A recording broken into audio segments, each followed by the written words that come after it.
Buenas tardes. Quiero expresar mi agradecimiento, en primer lugar, a la invitación a participar en este seminario, a Francisco Aguayo, codirector de EMI Cultura y Salud, a Michelle Sattler, académica del Departamento de Antropología y organizadora del evento, y a Claudio Duarte, quien me acompaña en esta mesa. Agradezco la invitación porque este encuentro forma parte también de una larga historia respecto a poder abordar el tema de la masculinidad de distintos campos y ámbitos e instituciones y que han participado, digamos, distintos actores. A mí me tocó participar desde la Flaxo, del equipo que estaba coordinado por Teresa Valdés y José Olavarría, en la década de los 90, en una serie de encuentros de masculinidad, donde el tema que hoy día se me invita a abordar, el tema de la homofobia, fue claramente siempre y ha sido una preocupación. Entonces, forma parte de toda esa red de conversaciones y de reuniones que hemos sostenido, que me parece que es importante hacer las conexiones. Y en ese sentido, el título es Homofobia como un desafío para las políticas públicas en democracia, y quiero marcar en democracia porque son 20 años que nosotros nos encontramos en democracia como régimen, y esta conversación sería muy diferente si estuviéramos en dictadura. Creo que en 20 años de democracia, el que tengamos que marcar la homofobia como un tema de agenda, que no necesariamente es de debate público, algo nos dice de las exigencias que tenemos en temas de participación y construcción de ciudadanía en nuestro país, y en que creo que tal vez siempre estamos hablando de que hay proyectos en el Parlamento que están esperando un buen momento, y tal vez ese ha sido un dispositivo para poder absorber los conflictos sin necesariamente discutirlos en profundidad. Exceso de proyectos que no son aprobados, y con eso de alguna manera se cierra la conversación. Hay un proyecto de discriminación, hay un proyecto en el fondo del tema de las uniones del mismo sexo, y parece que con eso nos tranquilizamos. Hay un efecto de adormecimiento y me parece muy importante que los organizadores lo marquen expresamente. La metodología que voy a emplear para poder desarrollar esta reflexión se trata de alguna mirada breve respecto a políticas públicas del Estado en las materias de sexualidad, género, participación ciudadana, discriminación y salud pública, utilizando un instrumento que se refiere a la idea del rostro humano. Justamente, ¿cuál es el rostro humano que se configura para gays, lesbianas, transgéneros, bisexuales e intersexuales? Es muy difícil poder hablar de homofobia si nos vamos a recibir solamente a los varones. Este es un tema no solamente relacional, sino también incluso esas categorías de masculinidad y feminidad es necesario poder debatirlas. Quedan pendientes las políticas sobre las policías y las Fuerzas Armadas, que no me voy a referir, pero claramente forman parte de las políticas de Estado. Me interesa el rostro humano en términos de interpelación a cómo las políticas públicas configuran sujetos y subjetividades. Es decir, y quienes trabajan, me imagino, en los diversos ámbitos que aquí nos encontramos, las políticas públicas también tienen lógicas, ¿no es cierto? Y suponen ciertos sujetos, ciertos actores, omiten otros, inhiben otros o hacen visibles algunos y otros los invisibilizan. Hoy día las políticas públicas, ¿por qué me parece también, y concuerdo con los organizadores, una materia relevante? Porque se constituyen en el eje en torno al cual se estructura la agenda pública, cuya incidencia precisamente otorga coherencia a la acción del gobierno. Estas políticas, en el marco de las reformas del Estado, llamadas de tercera generación, y Chile en ese sentido hay que ver que ha experimentado distintas reformas del Estado, las de tercera generación justamente nos plantean en que se deben incluir en las políticas públicas, en distintos temas, a diversos actores de la sociedad civil, como también el mercado y sus agentes económicos. Por lo tanto, no son las reformas del Estado de primera y segunda generación donde hay un polo en los tecnócratas.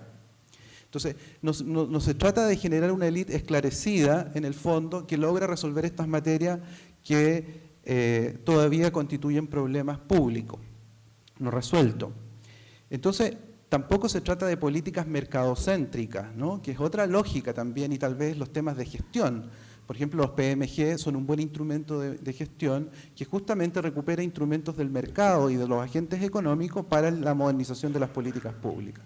Si nos encontramos en las reformas del Estado de tercera generación, son políticas que nos plantean de alguna manera un triángulo entre el Estado, la sociedad civil y sus actores, y el mercado y sus agentes económicos. Entonces, pensar en la homofobia en políticas públicas de tercera generación nos interpela de un modo bastante interesante, porque no podrían ser políticas públicas unilaterales o solamente pensadas de arriba hacia abajo.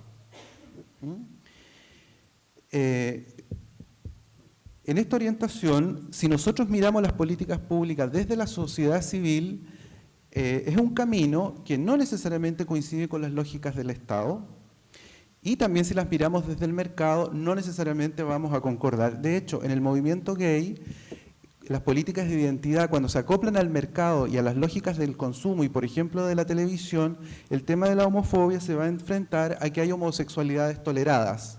Y de hecho ustedes pueden ver cotidianamente en la televisión un cierto tipo de homosexualidad. Lo lésbico o lo transgénero queda omitido de esa lógica pública. Entonces, es complejo el tema, la invitación, ¿ya? Y en 20 minutos, como los distintos expositores han reiterado, voy a intentar poder abordar estas materias. Y me voy a tener que parar porque la animación la conozco yo. ¿Ah?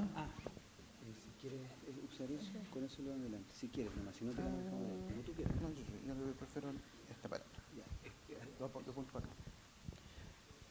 Bueno, es la experiencia chilena y tiene ese carácter. Entonces, los rostros posibles de las políticas públicas, y vamos a hacer una suerte de recorrido. Vamos a recorrer un rostro ausente, un rostro minoritario, un rostro discriminado, un rostro enfermo, un rostro sexo-cuerpo y, finalmente, una alteridad radical que la encontraríamos en la inhumanidad. El rostro ausente, el saber y las políticas públicas.